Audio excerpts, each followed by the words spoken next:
This is G-Town Universal, promoting, showcasing, and taking a closer look at the people and cultures that surround us wherever we live.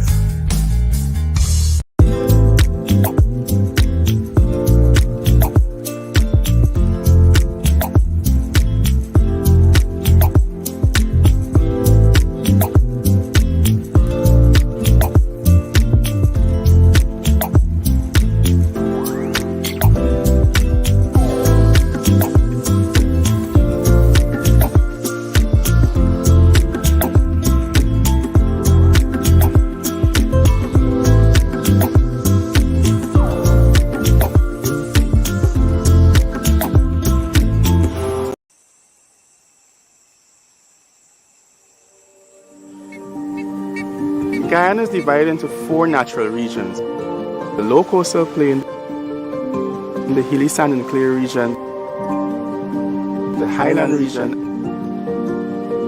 and the interior savannas.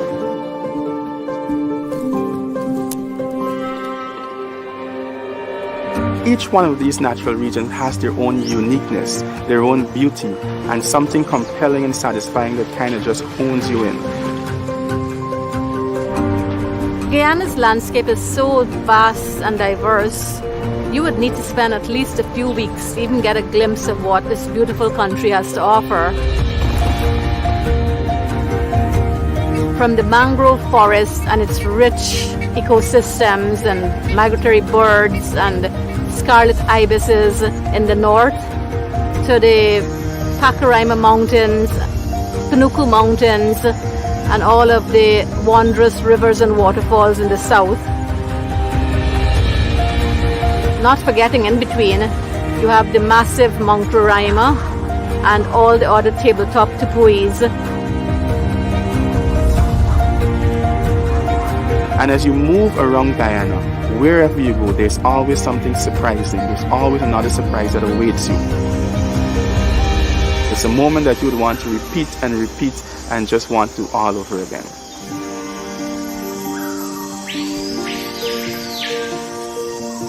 We're here waiting to show you the beauty that our country contains.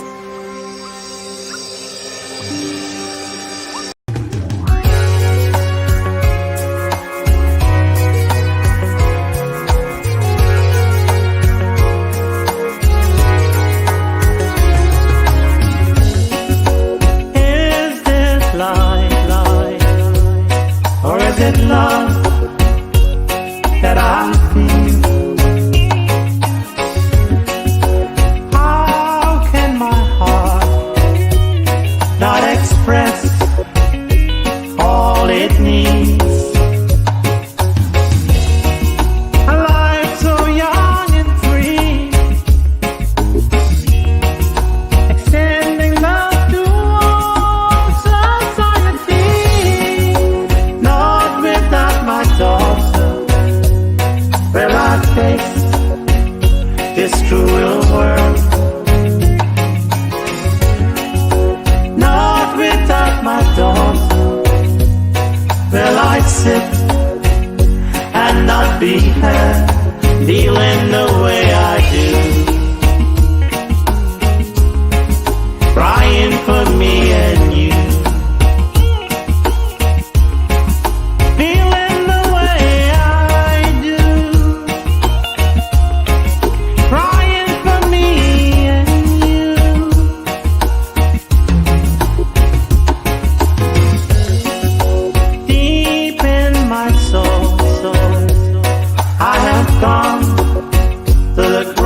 Unknown reflections of change, I am lost beyond control. A life so young and free,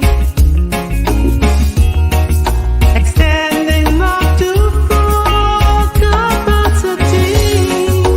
Not without my daughter will I sit and not be her.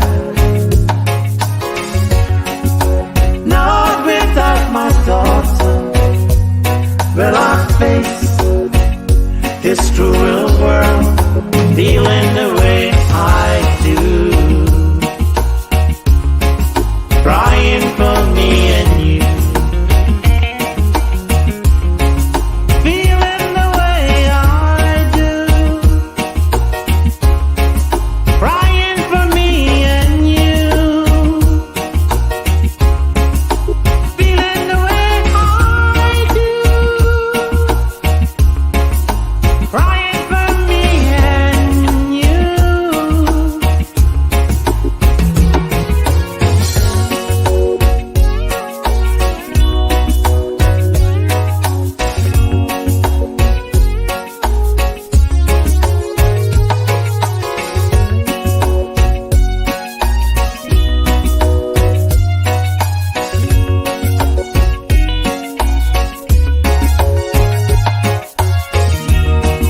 A life so young and free,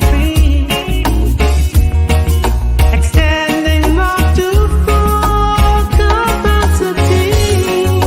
Not without my daughter will I sit and not be heard.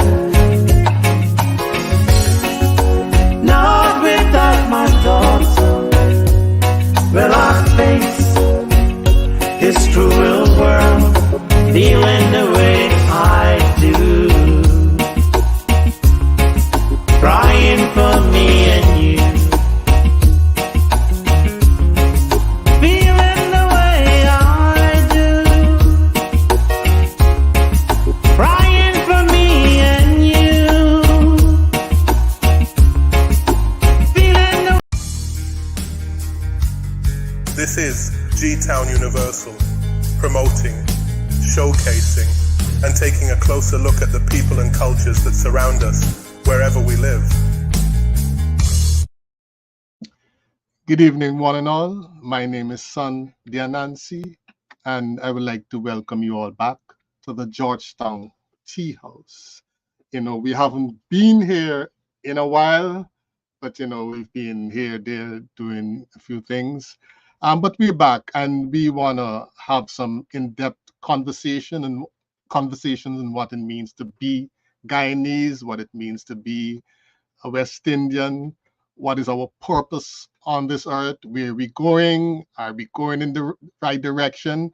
All right, we're going to be asking those questions, and as serious as it may sound, no, we're gonna try our best to have some fun in between. All right, you're at the Georgetown Tea House.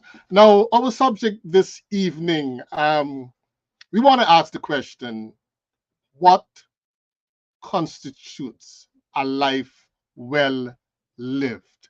What for you constitutes a life well lived? We're going to hear a little from an educator, a Guyanese educator who's currently based in Trinidad and Tobago, Samanta Douglas. She's going to give us a little bit of her own take. But we want, as even before, during, and after she speaks, we would like to hear from you. We would like you to tell us, what do you think constitutes a life well lived? All right. This is the G-Town Universal Show at the Georgetown Tea House.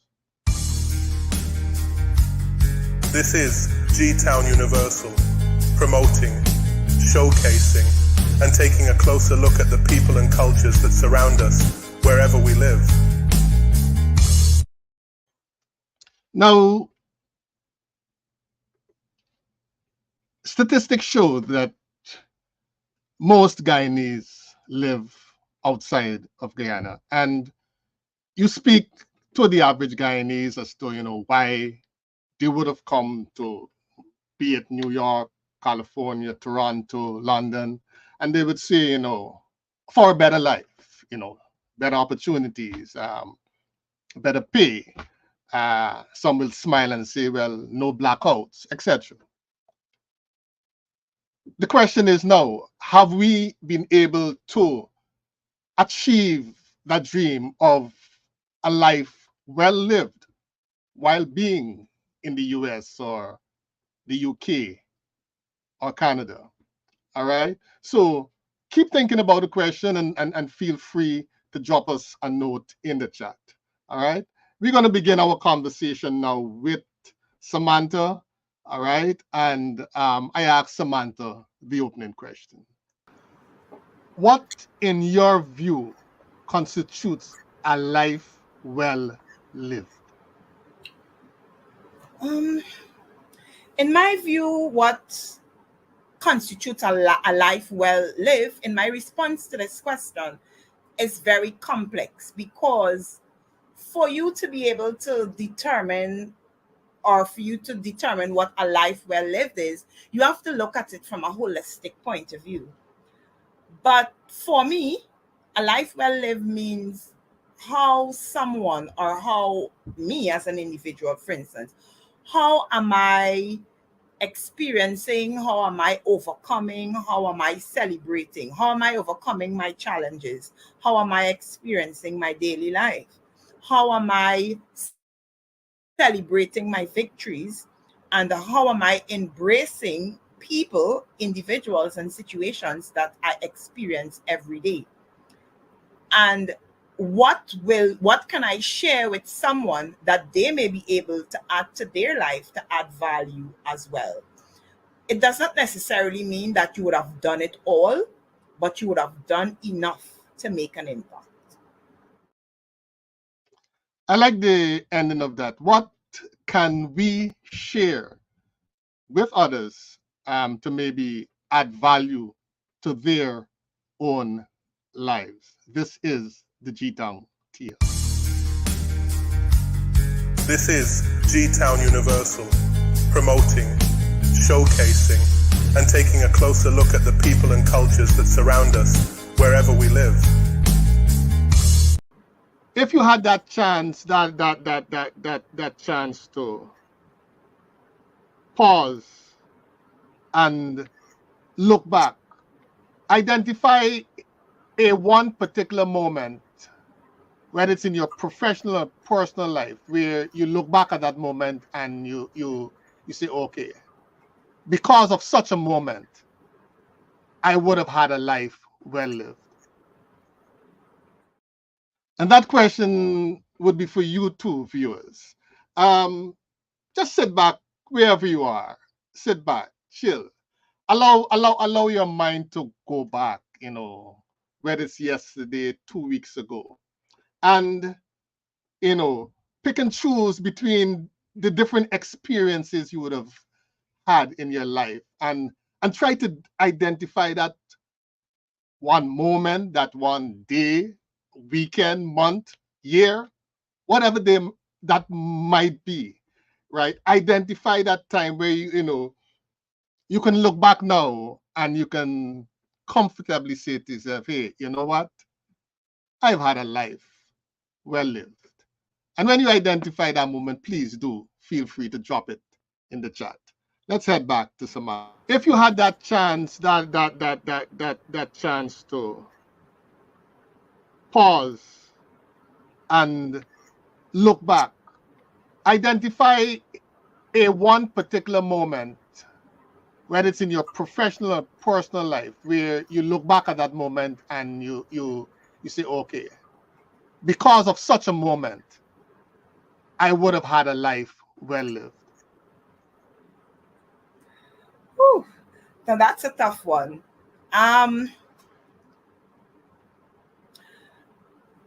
I really cannot identify one circumstance or one situation, but I would want to identify my young adult life, that period that spans young adulthood, where you are advocating for things that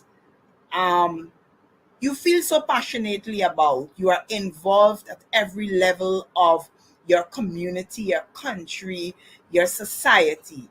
You are embracing other young people and you are supporting their cause and you are pushing them towards believing in themselves. And so I will say, during my young adulthood, when I lived in that realm, I can simply say to myself, I can relax now. I can think now and say, well, for me, that was a time in my life where life was well lived, because what I did during that time is what I believed. I did the things that I believed. I fought for things. I advocated for things. I associated myself, aligned myself with things that was about my experiences, my connections, my relationships. It was about the joys and the sorrows of the things that I would have done in life. This is G-Town Universal, promoting, showcasing, and taking a closer look at the people and cultures that surround us wherever we live. All right, Orlando, thanks so much for checking in. Pastor Conrad Bob Semple, thank you for checking in. We'll be getting to your comments shortly. All right, thank you for becoming involved. Right now, in the North America, in UK, in Toronto, Guyanese, whether they would come as part of a first generation or second and third generation, but we've made contributions, and a big part of this program, this series of programs, is that we'll be looking at people who have lived their lives and have made contributions, whether they individually might say, look, I've had a life well lived, that might vary, we don't know, but we will look at some of those lives that we feel would have been well lived. And one such life was that of Helen Marshall. Helen Marshall was the first, she's passed away, was the first ever African American president of the borough of Queens, New York. All right, that's very significant. The first ever African American Queensborough president. And it so happens that Helen Marshall was of Guyanese parentage. Here's a little about Helen, and we'll get back to the comments by Orlando and Pastor Bob Semple. Helen Marie Marshall, born September 30th, 1929, died March 4th, 2017. Helen Marshall, a distinguished New York Democrat, was the first African American to be elected Queensborough president, serving 3 terms from 2001 to 2013. Born in Manhattan to immigrant parents from Guyana, Cyril and Audrey Sargent, Marshall's life was marked by resilience, dedication, and a passion for public service. Early life and education. Helen Marshall's early life was shaped by significant challenges. Her mother died when she was just 3 years old, and her father passed away when she was 16, leaving her as the protector and guiding light for her younger sister, Joan. Raised in the Bronx, Marshall graduated from Morris High School, where she was a popular student and captain of the cheerleader squad. Her involvement in the Young Democrats for FDR hinted at her future in politics, community activism, and family life. After marrying Donald Marshall Sr. in 1950 and having 2 children, Donald Edward and Agnes Marie, the family relocated to Corona, Queens in 1957. They later settled in East Elmhurst, where Marshall became deeply involved in community activism. She served as PTA president at several schools, led efforts to improve school environments, and organized boycotts to advocate for better educational opportunities for Black children. Her work in creating summer programs and day camps provided valuable experiences for local children and job opportunities for teenagers.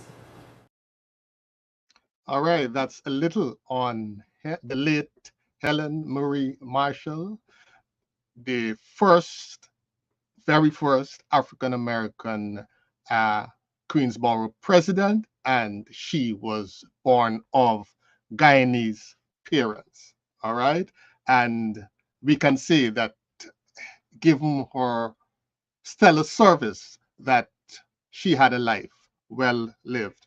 Now, Orlando is saying that, one of those things in terms of giving her that feeling is watching her kids grow into their professional careers and doing it single-handedly as a single parent. Unfortunately, that too often, that has been the story, but at the same time, we must give kudos to women like Orlando who would have done it all alone. Pastor Bob Semple is saying, it's hard to say if I've had a life well lived, well, when I'm still in the middle of my life's mission. I take it, Pastor, that, you, in many ways, I hear an optimist with those words, all right? It tells me that you're saying, hey, I've still got a long ways to go. I've still got a lot to do. So we'll keep checking in with you, Pastor, and thank you so much for sharing that. Orlando's again saying, seeing that what I instilled in them at times I thought it was useless and falling on deaf ears is now being implemented by both. All right. So please do share the live and continue to let us know what in your mind constitutes a life well lived. Let's close off on the Helen Marshall story. Political career. Marshall's political career began in 1971 when she ran as a delegate for George McGovern's presidential campaign. In 1974, she was elected district leader in the 34th Assembly District. Her political ascent continued with her election as the first Assembly member of the newly formed 35th Assembly District in 1982, where she served for 10 years. In 1991, she was elected to the 21st City Council District, where she chaired the Higher Education Committee and co-chaired the Council's Black and Latino Caucus. Borough presidency. In 2001, Helen Marshall made history as the first African-American borough president of Queens. She was re-elected in 2005 with a decisive victory. As borough president, Marshall was known for her detailed Marshall Plan for Queens, which focused on capital improvements, public libraries, cultural programs, and education. She allocated over $700 million for various projects, including $166 million for parks and playgrounds, and $132 million for library expansions and renovations. Her efforts in improving public libraries earned her the statewide Daniel Casey Library Award in 2005. Cultural and educational advocacy. Marshall was a staunch advocate for Queens' cultural diversity. She created the Queens General Assembly to promote cross-cultural exchanges and funded the construction of the Helen Marshall Cultural Center at Queens Borough Hall. Her commitment to education was evident through her investments in CUNY institutions and the creation of over 90,000 new school seats, legacy and personal life. Helen Marshall's legacy is marked by her unwavering dedication to public service, her advocacy for education, and her promotion of cultural diversity. She received numerous accolades, including the President's Medal from Hunter College, LaGuardia Community College, and St. John's University, and an honorary doctorate in science from the College of Aeronautics. This is G-Town Universal, promoting, showcasing, and taking a closer look at the people and cultures that surround us wherever we live. What constitutes a life well lived?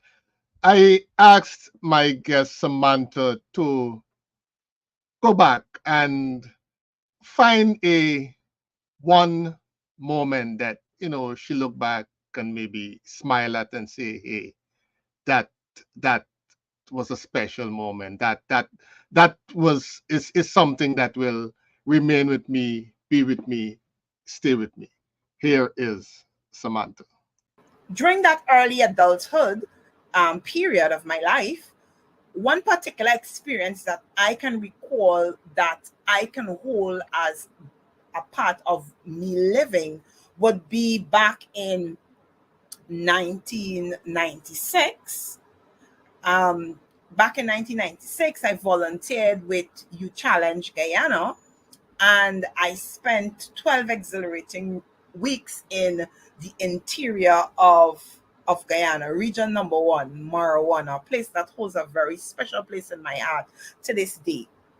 And during this, I spent these 12 weeks with individuals from different countries. My campmates included people from Australia, Costa Rica, Canada, some Guyanese, and I think I had somebody from one other country. I can't recall right now.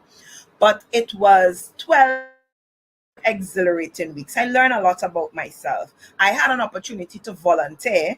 We were building the St. Peter's and Paul Primary School. We rehabilitated the health center. We held conferences on HIV and AIDS for young people in that community. I came face to face with a jaguar on the trail while we were hiking from Marijuana into Mabaruma.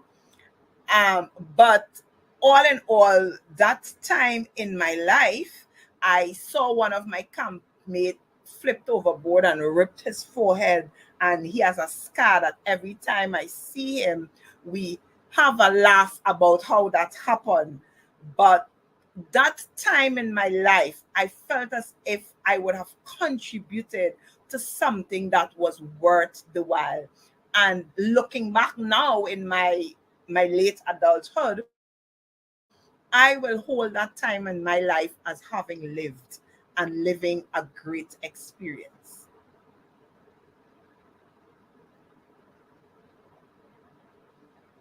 You are muted, Nancy. Yeah, I think something like that would definitely stir some people to look back at their own,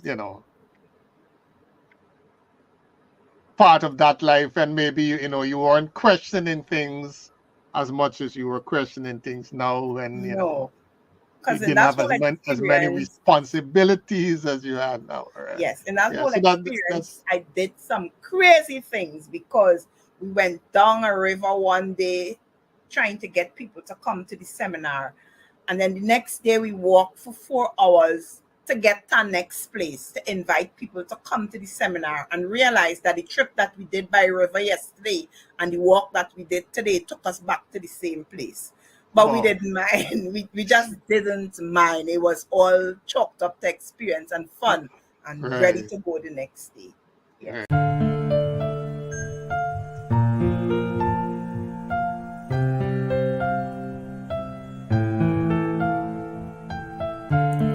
If I ask for things that I should not ask for, if I pray for things selfishly, if I ask for myself and not for my neighbor, lift this veil from my eyes and let me see.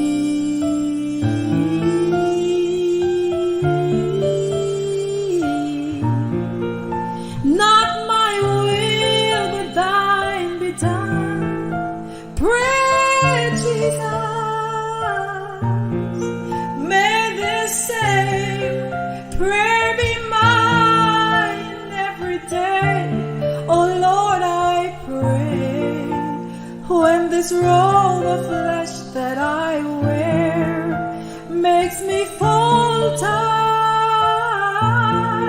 hold my hands, guide my steps all the way. Hold my hands, guide my steps all the way. Every day, hold my hands, guide my steps all the way.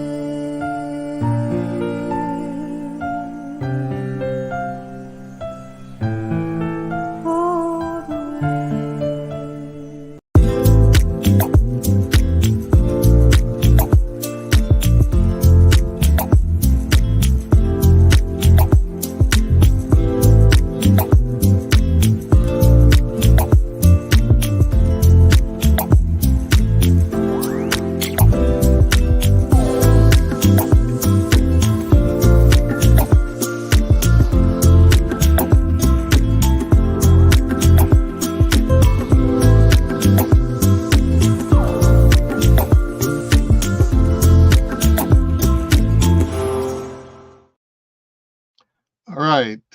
Well, we do trust that you would have gotten something from this evening's conversation. Our first program, we're going to keep it short, but we'll be back on Wednesday and Thursday, where we're going to really begin delving into exploring our lives that we've had since leaving Guyana. Um, we'll talk about school, jobs. We'll talk about the process of acculturation. How did we adjust? How did our diets change? Um, do we still have friends from back home? We really gonna explore.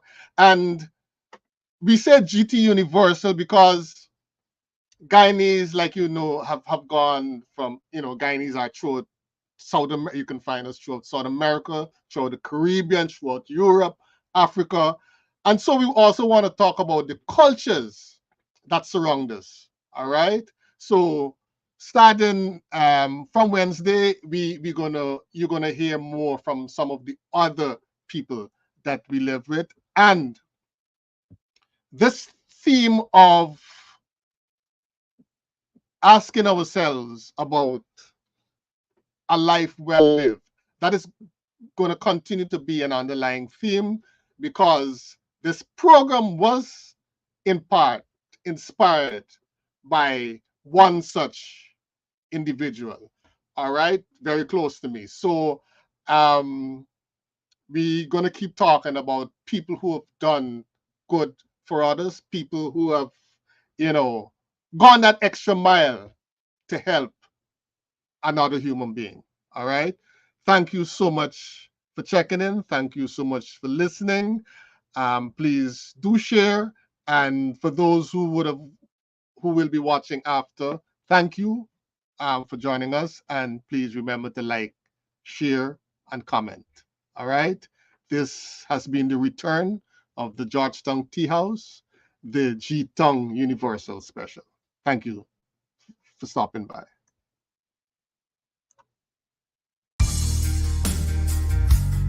This is G-Town Universal, promoting, showcasing, and taking a closer look at the people and cultures that surround us wherever we live.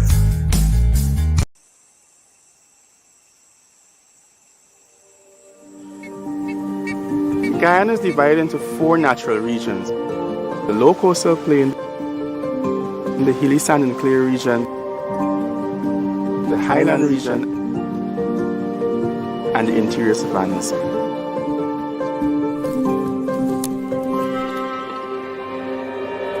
Each one of these natural regions has their own uniqueness, their own beauty, and something